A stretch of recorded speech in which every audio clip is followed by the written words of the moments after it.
Every leader has a strategy. Executing on that strategy is the challenge. If you want to learn how to effectively achieve what you've set out to accomplish, then this show is for you. Gain keen insights and listen in as leaders share their stories and challenges. SOAR Vision Group and the Baldrige Foundation welcome you to Leader Dialogue Radio.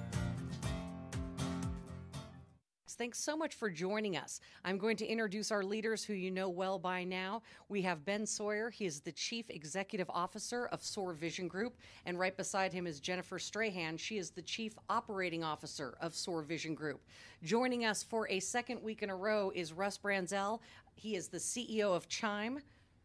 And I'm going to let you do it. What does CHIME stand for? It's the College of Healthcare Information Management Executives, and thanks for having me. Thanks for joining us for another show. We really appreciate it. You know, we covered a lot of great topics. You are involved, of course, with the Baldrige Foundation, and we talked a lot about how the Baldrige Foundation and SOAR really work together well. I mean, it really takes so much of both and marries them together, and this is really a partnership between you. So this is called our deep dive. So Ben, take it away. Yeah, so in following up on what you just said, the Baldrige is the leading performance excellence standard in the world. It's stood the test of time more than any other performance management system, but it is essentially non-prescriptive.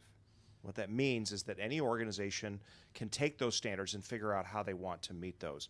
What SOAR is starting to do now in the age of consumerism is provide some prescriptive structure for strategy execution that can help accelerate journeys. So Al Faber, who listeners will hear next week when he comes in on the 14th of September, we'll talk a little bit about that and how in today's age of consumerism and the internet, speed is everything, and so that's a part of what's required. Last week, when Russ was here with us talking about CHIME and Poudre Valley Medical Center, where he, with his colleagues, won the Baldrige Award and the incredible transformation, it brought up kind of the theme for this session, which is how do you maximize performance excellence in the age of consumerism? And we have an upcoming Healthcare CEO Innovation Roundtable in Chicago on October 18th and 19th, where a group of leaders are coming together to talk about that very thing. So let me just open it up with you, Russ, from the standpoint of last week's conversation and this topic. What are some of the key things that health system leaders need to be thinking about if they're going to achieve performance excellence in this new age? It's interesting as you think about it, the entire society, almost our entire economy, is shifting, if not completely from a commercial model to a consumer model, at least it's blending together. And what we're seeing is it doesn't matter where that occurs, is that consumers are taking control of their own lives, the way they do business, the way they operate, even down to how they operate a home or their own personal lives are run like a business. And what we're seeing is, in particular in the sector I worked in healthcare, what we're seeing is this tsunami of consumerism coming at a pace that even the industry as itself, which is the largest sector of our GDP, really wasn't ready for. Right. And it's really taking an opportunity now for most organizations, again, particularly in healthcare. For me, what they're doing is they're taking a step back and saying, okay, we may have to completely think differently on how we operate, how we engage people as we move forward, whether that's in a truly social environment with all the tools that are out there today from that, or even how they interact at a essence of a business perspective. You can look at a big business model, and that is some organizations are even saying 50 to 60, maybe as high as 75% of their business in the future will be telehealth and telemedicine, not traditional hands-on patients inside hospitals, inside physician offices, that most care will actually be done electronically. Well, if that's true, why do I care where I get my care in the future? Right. But think about Amazon and so many other examples where we've basically radically changed the way business happens in a fraction of the time where other economic revolutions occurred. Makes everyone go back and question their performance management. Yeah, so that's a great description of the forces of consumerism. So, Jennifer, talk to us a little bit about this information now is available to people as they're thinking about healthcare. How is that impacting healthcare, that they can just get information anywhere, anytime, and make decisions themselves? So to be completely honest, I think we still have a long ways to go to get there. We are starting that journey in healthcare. You guys know healthcare tends to be, I think, a few decades behind every other industry. But if you think about, to Russ's point, every part of our life is literally in our hands. I mean, we have our phones, which have apps that you can get almost anything. And I think consumers are starting to realize that we don't have to stick with the old adage of basically living by whatever the physicians or the organizations or the managers tell us. We actually have the capability to drive our own behaviors as consumers. We have a choice in where we get our health care.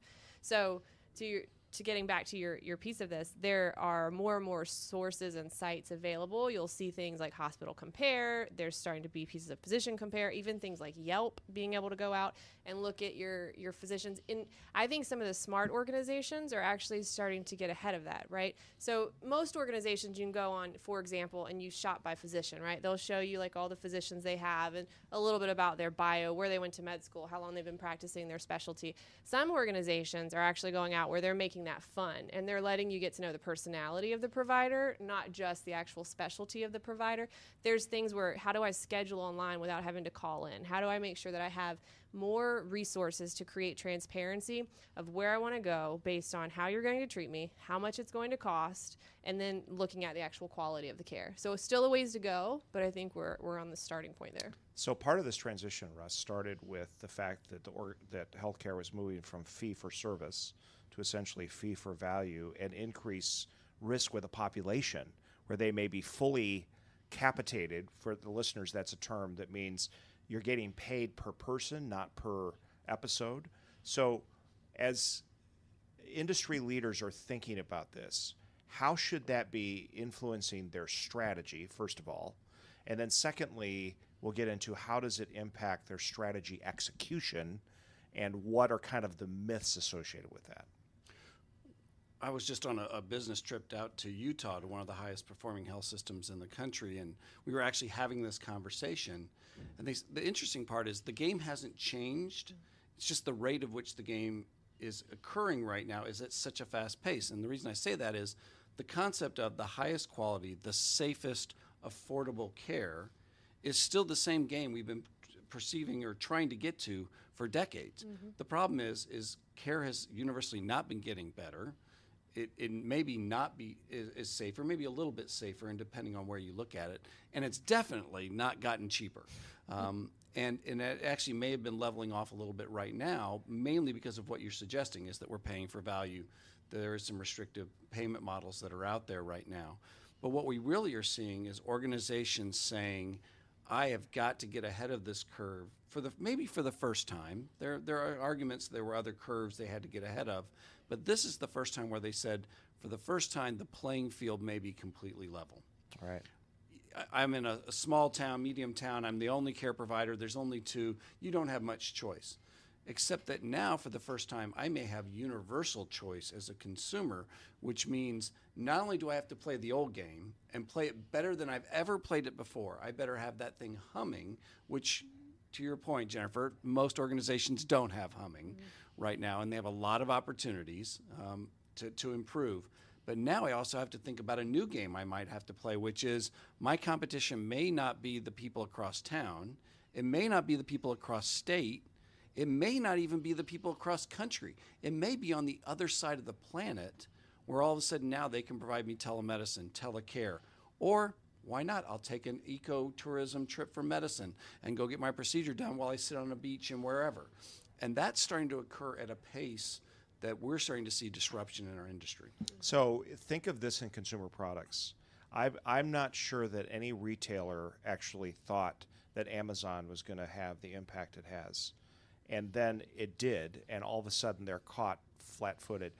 Healthcare is in the same trajectory. So strategy is critical. They need to understand what they're going to do and who their competitors are. But let's talk about strategy execution. And in particular, we alluded in our last show to the myths associated with strategy execution. So I'm going to just give a little bit of a background on this and kind of where this comes from, and then we'll just unpack some of these myths. So this comes from the research of Donald Soll of the MIT Sloan School of Management, and Rebecca Homke is a fellow at the London Business School Center for Management. They published these findings in Harvard Business Review in 2015. This was a longitudinal study. It was a 9-year research project, over 40 experiments surveying 8,000 managers in 250 countries. So this is very, very well researched data. And let's just start with myth 1, and Russ or Jennifer dive in. So myth 1 is that an execution process equals alignment. So that's a myth. So let's talk about why that's a myth and what's the implications. We should actually have a buzzer. This should be a game show. It should be. Yeah. So first person on the microphone. 1, 2, 3, go. Ladies first. That's the way to say, can you please start talking? So execution process equals alignment. So this is interesting because, you know, we have a lot of things on our radar, and you could talk to anybody in any organization and ask them, hey, are you busy? And most people are going to say yes, right? But it doesn't necessarily mean that what I'm busy doing is aligned back to what the organization wants us to do. So, or that I personally have bought into the purpose and the alignment of this vision with the organization. So just to quote, so we had, as a reminder, Sandy McKenzie was on our show a couple of weeks ago, who's the COO for Hamilton. And one of my favorite quotes that I've heard her say is that, you know, activity doesn't mean results. So we can be very busy, but that doesn't necessarily mean that we're actually busy in the right way. And this goes back to, Russ, you mentioned last week, and we talked about this, is that very difficult discipline of saying no. And that can be quite a challenge when you start to think about it. Right. So, Russ, organizations sometimes think we have an MBO system in place, or even we have a balanced scorecard, so therefore we're going to have good execution. Why is that not true? Well, a lot of it is exactly what Jennifer just said, and that is everything aligned, and are you working on the right things? Just because you are doing things right does not mean you're doing the right thing. Mm-hmm. Again, I'm sure I stole that from somebody else along the way, but it absolutely is true for organizations today. They may be doing very well today at the things they're doing, but it isn't what's going to get them to tomorrow. And organizations, especially in healthcare, the industry I'm in, if you're not getting ready for this next cycle of change, you may be performing pretty well today, but you're going to be dead tomorrow. And I think there's great examples across economy's history. And one of the highest performing quarters for Blockbuster was the quarter before they filed bankruptcy. Yeah. And they were great at their game. They were doing things right. They just didn't realize they would not be doing the right thing anymore. And I think what we're going to see is organizations are going to change at paces we've never seen in economics. So you bring up, sorry to interrupt you, but you bring up a really interesting point, because a lot of times we see the writing on the wall. So Blockbuster is a great example where Netflix actually approached them and said, hey, do you want to buy into our company? And Blockbuster said, that's not relevant. It's a small, domain that it's not the right way for the industry. And, obviously lesson learned the hard way. I was just saying that they're kicking themselves still today. I'm sure. So, but if you think about even healthcare, for a long time we were talking about we're moving from inpatient to outpatient. But Russ, to your point, it's not even just about outpatient anymore. It's about virtual medicine and even not even having to leave my house if I don't want to. And so there's another domain. And how do we get past the skeptics to say, oh, that's just a fad, versus recognizing that true disruptive innovation to really that will drive change with an overall strategic approach. Right. So that, by the way, is a perfect preface to myth number 2, which is execution means sticking to the plan. But before we leave myth 1, there's a point that I think listeners will be interested in. So of the 8,000 managers that were in this study, when they interviewed them, they asked them this question: what % of the time can you count on your colleagues to work with you in executing the strategic plan? The answer was 9%. Wow. And only 50% for some of the time. So what that means is you can have an MBO structure in place, you can have a balanced scorecard, but the problem is decision rights management, meaning collaboration and information flow, and that's what came out of that first myth. Okay, so with that point under our belt, let's talk about myth 2, which is what you were alluding to, Jennifer. Execution means sticking to the plan. So no Gantt chart has ever survived reality, right? So let's talk about that in healthcare's today's age of consumerism. Well, in most organizations, and even some organizations I've worked in the past, a strategic plan or a plan, depending on how you want to put it, because I'm not sure so many of them are even strategic in nature, maybe tactical at best, usually get written, sticked up on a shelf, and they are maybe dust off once a year when Joint Commission or something else, somebody comes to look at this. Rather than, I would actually agree with the statement if the definition of a plan is a living, breathing, growing, changing document that is flexible enough and reviewed in an operational framework where it's constantly being reviewed. A great example is organizations that are performing well often add measures and delete measures mid-cycle within a year, never mind a strategic planning process. And it goes back to fail fast, fail forward, also succeed fast and succeed forward. And organizations that are thriving are absolutely this organic process where they're constantly questioning and moving in a way that's very unique. Yes, so this is really critical in terms of what you're talking about. We talked last week's show about the 3 legs of the standard quote-unquote strategy execution stool, one of them just being an annual strategic planning retreat. What you're just describing is the replacement of that, right? So it is a living, breathing strategy. It's reviewed by the C-suite at minimum monthly. There is ownership of each of the strategic pillars, what we would refer to as kind of the chief scientist, and they're responsible to make it happen. This becomes a part of the structure so that by the time they get to their annual review, they've already been looking at it all year long and adjusting and managing and so forth, and it takes it away from that just annual, take a look at it, it's not living, breathing, it's just basically, like you said, collecting dust on the shelf. See, but I would even argue monthly is nowhere near enough. It has to be the way you live and work every single day. That you know everything you're working on is aligned to that plan, not plan because it's a cool piece of paper, but meaning all the assets, all the resources, all your teammates are all working towards common goals in the same direction. And it goes back to understanding what is true north. And, Totally agree. And I've heard the description of this, of a little bit of angular variation. Well, if you're 2% off of true north, it's nothing when you're a mile from now, from here. If I'm 1,000 miles from now, I'm nowhere near the people. Yeah, that's nowhere a really near good the point. people. Yep. And I think in organizations, you constantly need to be checking and saying, am I really heading true north? And is everybody heading with me? Because we may think we're all heading north, but it's not true north.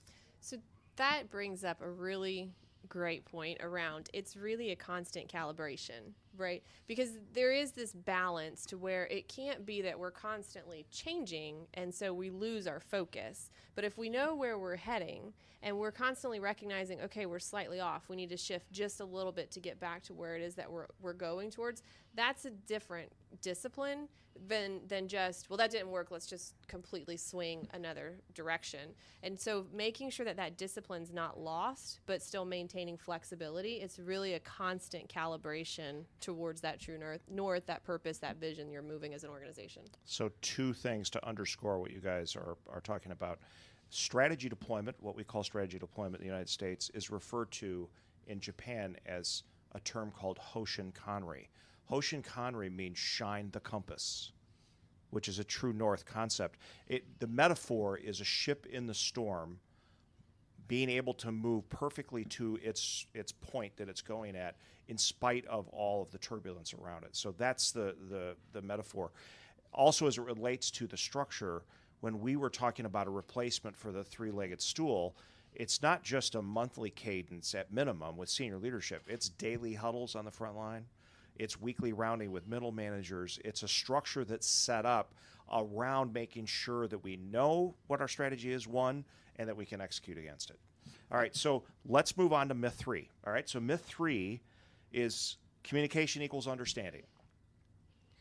Well, I'm not in healthcare. I'll just go ahead and say that's false. And what's been your experience as to why it's false? I was just going to say I've been in the communication business. Yeah. Yeah, no. I mean, the big joke in any media is we're in the communications business. How come we have so many problems communicating? Right. I mean, that is not So if a given. senior leadership gets everybody together and gives them announcements, Right. what's the likelihood that they're going to walk away and there's going to be a difference? Not very likely. That's been your So experience. That's been my experience. That's been my experience, and not just immediate jobs, in lots of jobs. And we've talked about this from the very beginning. I have always wondered, what is the big secret on letting everyone in on what are we trying to do, who is our customer, Right. and how can we all buy in and help? I think if employees knew this Yep. and we're part of it, you're empowering them, they want to get on board. So there's 3 thoughts that come to mind around communication for this, and whether you're transparent or not, or try to be transparent, you can actually do it wrong. So one is, and I think this is probably one of the most common, we're not communicating enough. And so, or we're not communicating the right things enough. Okay. And so as we're under communicating, then people don't know things. And some of that is often based on assumptions. That, oh, well, of course they know that, even though in reality they may have no clue. The second thing is that you can actually over-communicate. So you're communicating so much that the real message gets lost in the busyness of everything. Really great example. I've never heard someone who says, I love email, right? I mean, because you're constantly going through email, delete, delete, delete, delete. Oh, this might be important. Let me scan it and read, right? So how many of the communications that we receive are actually hitting the right things, knowing that we know where our priorities are? And then the third one is really around miscommunication. And so that can come from either communicating incorrectly or that curse of knowledge I think we've talked about in the past, where I assume because I know certain things that I can speak to you at a certain level that you're going to know. And it could be that it has nothing to do with intelligence. It's just that's not your area of expertise, or that's not your experience that you're pulling in from. And so not being able to speak a common language, it would literally be like if you had 2 people who spoke 2 different languages. They can be doctorate level trained individuals, but if they don't know how to communicate with each other, the information doesn't mean anything. And so there's these different dilemmas around, am I communicating too much, not enough, or am I miscommunicating in all the wrong ways? And even if communication does create understanding, conceptual mental understanding, that does not necessarily equate to action. Correct. And true understanding, at least in the business world, and you could almost say in anywhere, really happens when you see a difference being made. That difference is made through empowerment and through action and through the whoever it is in the organization feeling empowered to take the actions necessary to create great outcomes in the organization, and they own it. And it could almost go back to the concept of, do I own my own ability to influence and make direction in the organization? So let's summarize it this way. This is actually right out of the research from Donald Soll and Rebecca Homkes. The only metric that matters is understanding that represents itself in aligned action. And the metaphor that we would use, sticking with the nautical theme, is crewing. So if you're a member of the crew and you hear the cadence, but your oar is not going in the water at the same time, it's a problem. So it's not just about listening or even understanding the cadence. It's actually making sure that you are aligned in action with your boatmates. All right, that was myth number 3, communication equals understanding. Myth number 4 is performance culture by itself equals execution. So the idea here is it requires transparency and collaboration. It's not just creating a performance culture by itself. So talk to us a little bit about that. Well, we've fallen into these myths before in organizations I performed in, and that just because you prescribe a solution, think about all the different names for quality systems of the past that do not exist today, at least not prevalent out there, because they were just a performance system. It wasn't the way you do business. It wasn't the empowerment of everyone and getting everyone on board. And so I think this is a perfect example of us, given the opportunity to do it right, to actually drive performance, not because you're just trying to drive results, but to try to make the best places for people to work, to make work enjoyable, to empower people in different ways than they ever have before, and believe in the outcomes that their organization is. Even if you're making a widget, it doesn't matter if you believe there's a reason why you're doing these things. And I think what we're seeing is, if you're just doing it because you're trying to drive a dollar, it's tough sometimes to get people to buy into that performance management system. If you're doing it because you're trying to get people to move in a way that's meaningful, you will get great results. Right. Jennifer, you used this example before, the brick layers. and their different purpose and how it drives their activity. But talk to us a little bit about that in terms of connecting the dots with what so Russ if you remember, the base of our organizational hierarchy of needs is always based on colleague engagement. And a large part of that means you need to understand what's the purpose behind what I'm doing, how does it align back to the strategy of the organization, and how do my skills and talents actually support that.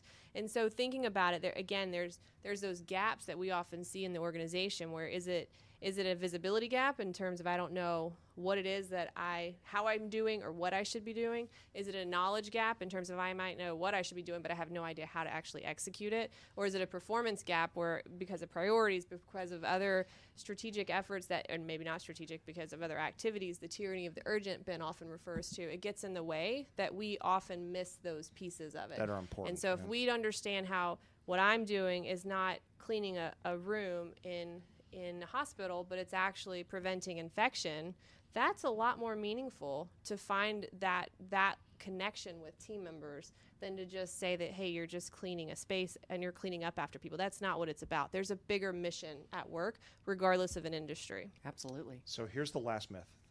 The last myth is execution should be driven from the top.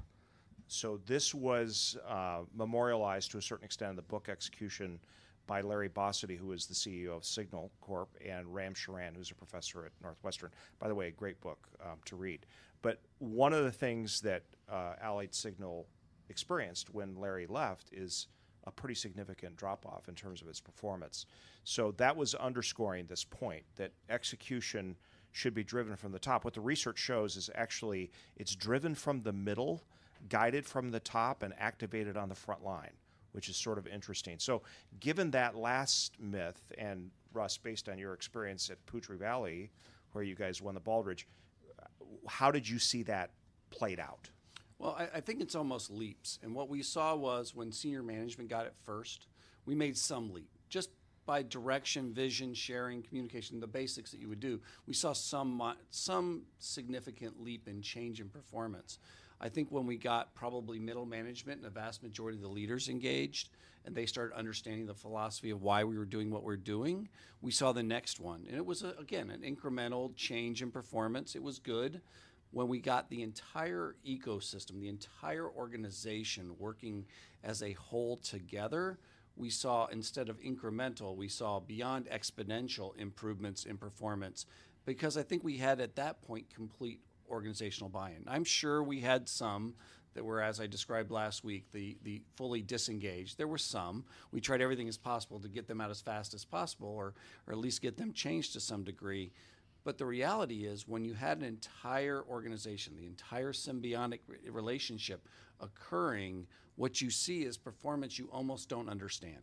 Right. You can't figure out why am I doubling and tripling results or improving bottom lines or whatever outcome, because it almost doesn't make sense, because you're so trained in business school or in life experiences in the business world that even small incremental gains are amazing. Right. Why should I accept that in the world? Why Right. shouldn't I think performance should go through the roof quickly? Right. And there's actually an opportunity for that. Right. And so to end where we started, Jennifer, maybe you can close this out for us. Performance excellence in the age of consumerism requires understanding these myths and making sure that you're overcoming decision rights and information flow. People are engaged. They're actually making it happen. What's the significance for healthcare leaders? Yeah, so at the end of the day, this is about our patients when we're talking about healthcare, right? And our patients deserve the best care. I mean, because this isn't just random people. These are our family members. These are our friends, our community support people, our kids, our parents. These are those people that we care about. And I think sometimes in the midst of the chaos of the day-to-day, because we constantly have new things popping up, we just lose touch with that. And that's, I think, just a part of life, a part of business when you've been doing things a long time. And so when you keep the purpose center of everything you're doing, the organizational purpose, your personal purpose, and you keep that aligned, then everything else starts to make sense. Whether it's from the senior leadership, the divisional department managers, or the team members that are delivering that service, again, whether it's a healthcare product or service, or if it's a company, rather. So essentially, every single piece has to come back to, what are we doing? Why are we doing it? And then how do we actually make sure that we're doing it appropriately? Ben, is that what you call servant leadership? It A is. Servant. There you go. It absolutely is. Yeah, and on all levels. At all levels. That's right. Thank you so much for joining us again, Russ. We really appreciate it. We love your insight. Thank you. As you said, you've done this a lot. You can tell. Thank you so much. You've been wonderful to talk to. Thank you, too, to Ben and Jennifer for each week coming here. And thank you for those of you who are listening. This is presented by SOAR Vision Group and the Baldrige Foundation. We are live every Friday at 1 o'clock Eastern Time if you want to listen to us. And then to hear this episode again or to listen to any of our previous episodes, go to leaderdialogue.com/podcast. Nice You job. got it. See, I finally got it. If anyone's listening week to week, I have my own leadership challenges. Just leadership. Yeah, got it right. Thanks from all of us here, including both Mike and Trey, who are producers. We hope you join us next time.